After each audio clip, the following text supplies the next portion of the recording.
खाना। आज मीरा जल्दी उठकर नहा धोकर तैयार हो गई थी। ससुराल में उसका दूसरा दिन था और आज ही उसकी पहली रसोई भी थी। थोड़ी देर में हिमानी बुलाने आई। चलिए भाभी, सारी तैयारियां हो गई हैं, आपको नीचे बुलाया है। सासू माँ ने मीरा को खीर बनाने को कहा। मीरा के कहने पर हिमानी ने खीर बनाने का सारा सामान एक बार में निकाल कर रख दिया और बाहर चली गई। मीरा किचन में अकेली थी, साथ में घबराहट भी हो रही थी। पहली बार ससुराल में कुछ बना रही हूँ और मुझे यहाँ सब अकेले छोड़कर चले गए। मन ही मन बुदबुदाते हुए मीरा खीर बनाने लगी। सभी ने खीर की बहुत तारीफ की। ससुर जी ने शगुन दिया। मीरा घर की बड़ी बहू थी। घर में बराबरी की 2 ननंद और देवर मिलाकर कुल 9 लोगों का परिवार था। साथ ही ससुराल हर चीज से संपन्न था। घर के हर काम के लिए काम वाली आती थी, पर सासू माँ को किसी बाहर वाले से खाना बनवाना पसंद ना था, इसलिए खाने के लिए किसी को नहीं रखा था। बहू, खीर तो अच्छी बनी थी, शाम को कुछ रिश्तेदार आएंगे, उस हिसाब से थोड़ा अच्छा खाना बना लेना। अब तुम्हारी रसोई तो हो ही गई है, तो किचन तुम्हें ही संभालना है, सासू माँ ने कहा। जी माँ जी, मैं बना लूंगी, पर खाने में क्या बनाना है? मीरा ने पूछा। ऐसा करो, उनके लिए भरवा मिर्ची की सब्जी, पूरी, रायता, पुलाव और छोले भी बना लेना और अपनी पसंद का कुछ मीठा देख लेना। कहते हुए सासू माँ चली गई। मीरा के मायके में तो सिर्फ 4 लोगों का ही परिवार था। इतने सारे लोगों का खाना इससे पहले उसने अकेले कभी नहीं बनाया था। फिर भी उसे लगा घर में लगभग हम उम्र की 2 ननंद हैं, कुछ तो हेल्प करेंगी ही। मीरा सोच ही रही थी कि छोटी ननंद चंचल दिख गई।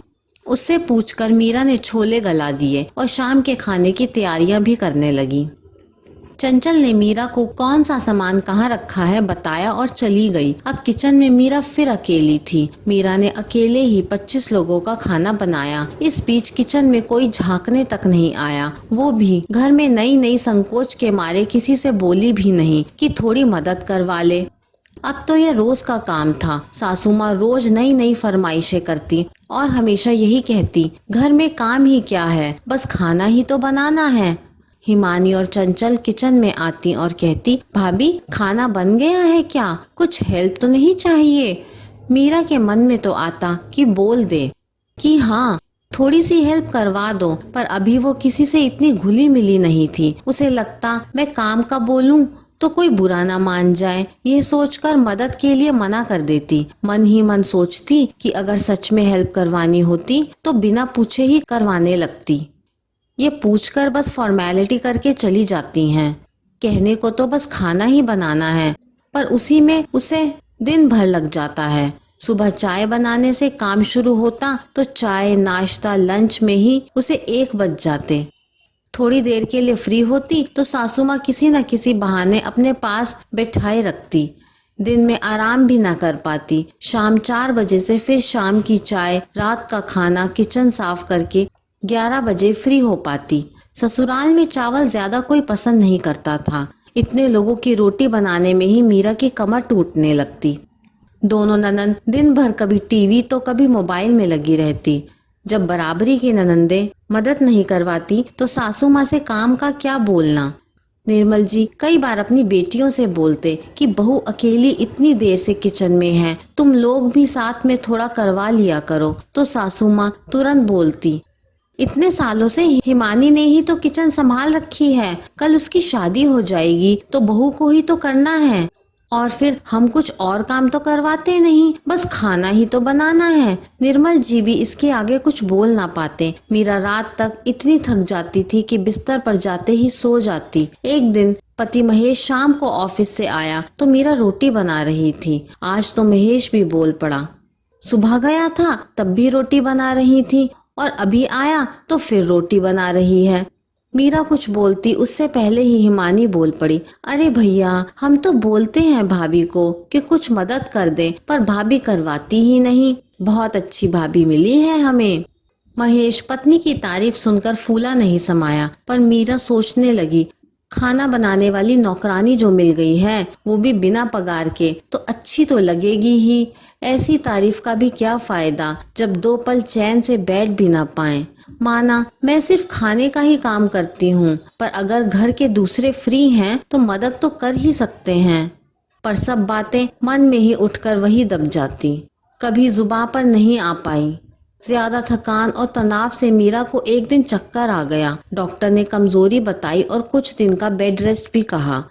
इस बहाने ही सही, पर कुछ दिन के लिए मीरा को आराम मिल गया।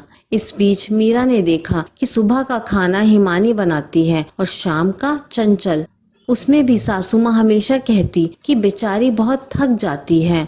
मीरा समझ गई थी अब वो काम नहीं कर रही थी, तो दोनों बहनों ने एक एक टाइम का काम बांट लिया और एक टाइम में ही उनकी थकान माँ जी को दिख जाती है। पर मेरी थकान वो किसी को नहीं दिखती। अब सासू माँ भी ज्यादातर किचन में ही बेटियों की मदद करते दिखती।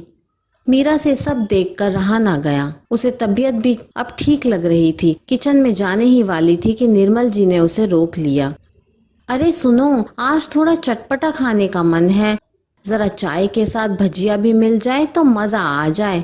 निर्मल जी ने पत्नी से कहा, यहाँ गर्मी में इतने पसीने छूट रहे हैं और आपको चटपटा खाने का मन कर रहा है। खाना बन जाए वही बहुत है, सासू माँ चिल्लाते हुए बोली। अरे तो क्या हुआ, बस खाना ही तो बनाना है। इतने महीनों से तो बहू अकेले ही बना रही है, जबकि तुम लोग तो तीन तीन हो खाना बनाने के लिए, ससुर जी बोले। तब तक सभी बाहर आ चुके थे। निर्मल जी फिर बोले, तुम लोग दिन भर टीवी मोबाइल में लगे रहते हो, बहू का भी तो कभी मन करता होगा तुम लोगों की तरह टीवी देखने का, आराम करने का, पर वो तो हमेशा किचन में ही दिखती है। उस पर तुम लोगों की नई नई फरमाइशें, आज तक बहू ने मना नहीं किया उसके लिए। सासू माँ को भी अब अपनी गलती समझ आ गई थी। हिमानी और चंचल से कहा, आज से बहू अकेले किचन में काम नहीं करेगी, हम सब मिलकर उसकी मदद करेंगे। मीरा ने ससुर जी की ओर देखा और मन ही मन उन्हें धन्यवाद करने लगी।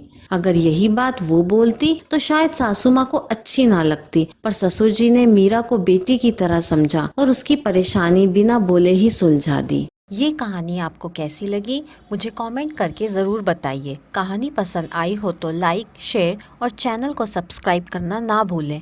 कहानी सुनने के लिए आपका बहुत बहुत धन्यवाद।